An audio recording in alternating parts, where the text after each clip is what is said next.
আসসালামু আলাইকুম, welcome back to my daily blog. আশা করি আপনারা সবাই ভালো আছেন। প্রায় অনেক দিন ধরে হাঁসের মাংস আর চাপটি খেতে ইচ্ছে করছিল। ফাইনালি আজ আমরা চলে এসেছি পানগাঁওতে।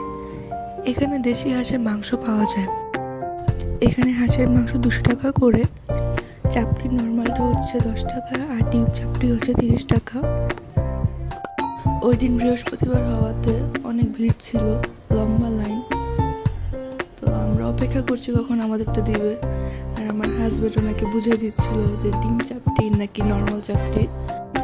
আর ভিডিও শুরুতেই বললাম যে ডেইলি ব্লগ, অবশ্য এটা ডেইলি ব্লগ না, ডেইলি ব্লগ আসলে দেওয়া হয় না। একজনের অনেকগুলো চাপটি অর্ডার ছিল, ওই জন্য উনি একা হাতে এগুলো করতেছেন। শীতের দিনে হাঁসের মাংস, চাপটি আর পিঠা না হইলে না। আর এখানে দেখাই যাচ্ছে কত ধরনের ভর্তা, কম করে হলেও 14-15 ধরনের তো ভর্তা হবেই, বা বেশিও হতে পারে। আমি এখানে 4 ধরনের ভর্তা নিয়েছিলাম। প্রথমে শুটকি ভর্তা, বাদাম ভর্তা, টমেটো ভর্তা আর হচ্ছে ধনিয়া পাতা ভর্তা। এই তো দেশি হাঁসের মাংস। এখানে 4 থেকে 5 পিস ছিল, আলু ছিল 3টার মতো।